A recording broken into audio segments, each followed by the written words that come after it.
Okay, so this is my latest project. Not normally my thing, motorbike engines. But this is my nephew Kane's engine, and we're going to be looking at putting a big bore kit on. Mainly because it's a bit tired, the engine. It's done quite a few miles. How many miles done? 23,000 miles. Which for a 125 is quite a lot of miles. What bike is this and what engine is it? It's a Honda XLR125R. So you can, how old is the bike, sorry? It is 1999. So we're looking at 22 years old. Yes. Okay, so it's due a bit of work on it, and potentially the easiest thing to do is put this new big bore kit on. So we've actually got the kit, and it looks very nice actually. That's the new cylinder. Obviously it comes with its piston. Please focus, thank you. Got the piston rings there, got a new gudgeon pin, gasket set, and then it also comes with a new carburetor to cope with the slightly bigger bore. So this has taken the engine from 125 to 150.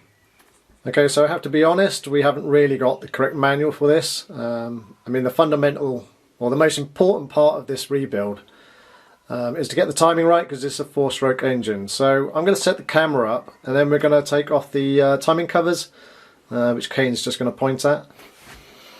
So you think there's one at the top cam, overhead cam, and then there's ones on the flywheel, you said? Yes, yeah, for getting top dead centre, lining it all up. Okay, so that's what we're going to do first. We're going to identify the marks and make sure we put it in top dead centre. Okay, so we've taken the plug out of this hole here, if I can get it to focus on it. That hasn't really helped us in all fairness. What is more important is the marks within here. I'll zoom in so the camera will focus. There we go. So you've got that line there, and that should basically mate up with the surfaces of the casting here. Or the rocker cover, would you call that? Yeah, let's call it the rocker cover. Yes. So that's where the parting line is, there and there. So we made sure they were lined up. Both valves were fully closed, and you can actually just feel a slight movement on the rockers. And we also put an Allen key on top of the piston just to make sure it was actually on top dead centre. So what that means is, with both valves shut and you're on top dead centre, you are on top dead centre on the firing cycle. So that's how we want to leave it before we take the head off. Okay, so we've got the rocker cover off. I've never done one of these engines before, so it's quite surprising to see the rockers actually in the cover.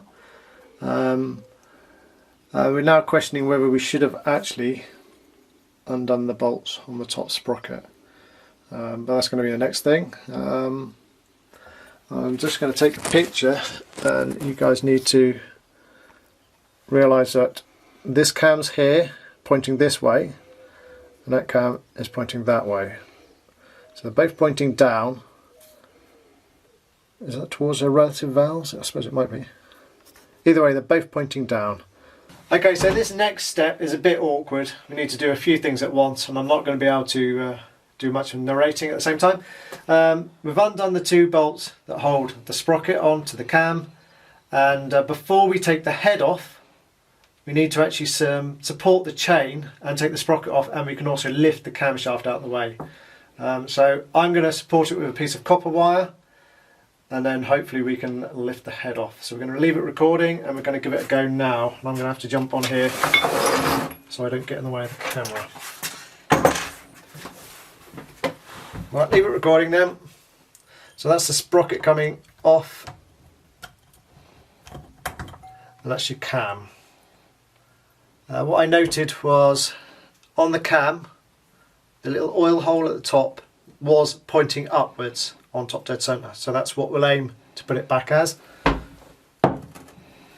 So now I need to get that sprocket out. Be careful not to drop it, but I don't think it would actually go down the hole.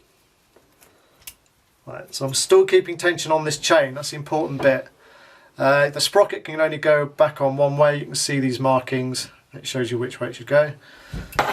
And I will now loop that through there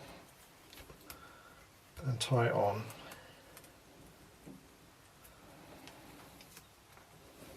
Right, I think that's where you're going to have to help, Kane.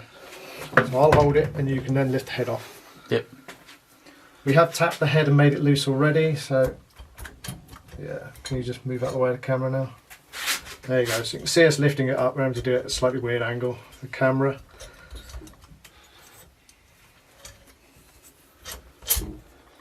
Hold it there. Okay, yeah, it is pulling the tensioners out as well, isn't it? Yes. Is it just this one? I think it goes down and then up, if you know what I mean. Go on, put it down then. No, it's not that one. It's the other one. Yeah. Okay, pull this one from the top then. There you go. So we just had to move the tension and now I've got to swap my hand to below. Take the head off. There you go, so I've now got to keep tension on that. Have I just got to stand here? Excellent. Right, so that's the first bit done. The next bit is we can actually lift the cylinder off. Okay, so now we've got the head off, we're just going to lift the cylinder off. Again, I'm keeping tension on this chain. This time you're going to actually drop the piston through it.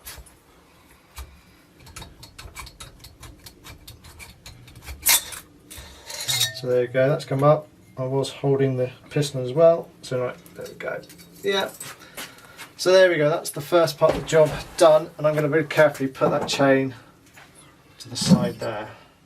Okay, so we'll just have a quick review of what we've done so far. We've taken the head off and taken the cylinder off, and the timing chain here I've looped all the way down, and I've actually tied it off onto the gear selector down here. So that's being held tight. So the next job is to actually remove the circlip out of the gudgeon pin so we can remove the piston. Zoom in. Before we did that, or before we had a look at that, we've actually checked the new piston, and it actually has an arrow on the new piston. Didn't really know which direction that went. On the top of this piston it has, I'll focus, in for inlet.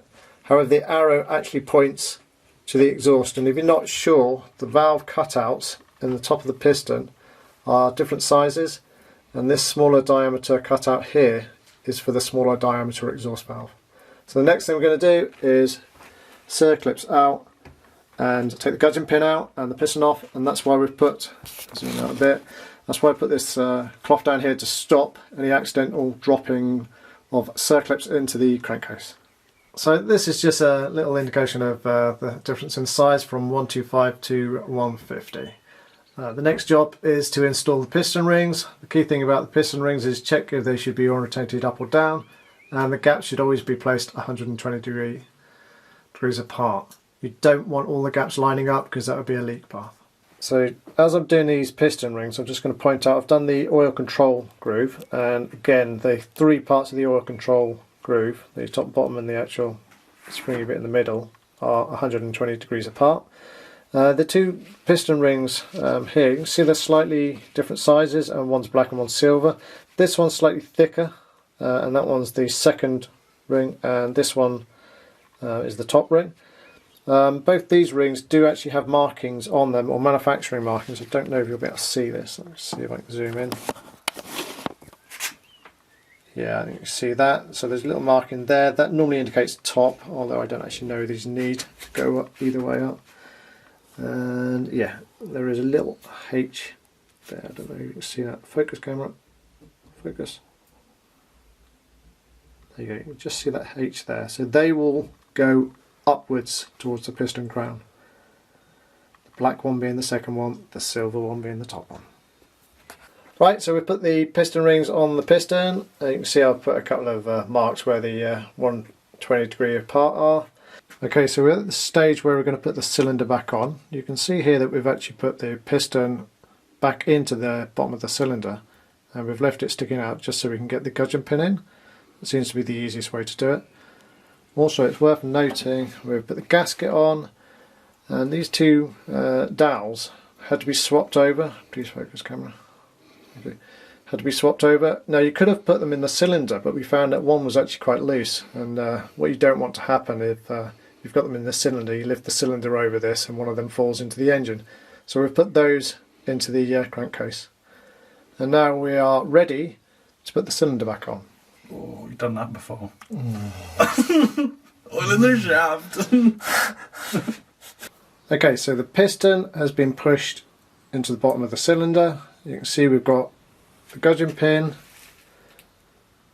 pushed in that side, and on the other side we've installed the first circlip. We've also transferred over the tensioner, which we have to be honest wasn't easy because both the Allen head screws didn't want to come undone. We had to drill them out. And now we are ready to install it back onto the engine. So we've done the cylinder. The cylinder's now back online, back on the crankcase. So it seemed a bit daft not to pay a little bit of attention to the head and just decoat the valves and grind them in again. So that's what we're doing just before we put the head back on. Okay, so in the last clip I said we'd done something wrong. We put the tensioner back on, obviously removed it from the old cylinder and put it back on the new. You can't do that until after you've got all the head in place, and I'll just zoom in and show you why. So this is the tensioner that bolts onto the side of the cylinder. You can see that where it bolts there. And what happens is it automatically adjusts the tension of the chain, and this plunger will spring out to keep the tension correct. However, it does not spring back in, and what you've got to do is you've got to undo this screw, which if you haven't got the right screwdriver, you're going to struggle. But once you've undone that, it exposes a little slotted screw. I don't know if you can see that in there. You see that going? Mm-hmm. Okay, and what you have to do is put the screwdriver in there, and when you turn it clockwise, that will go back in.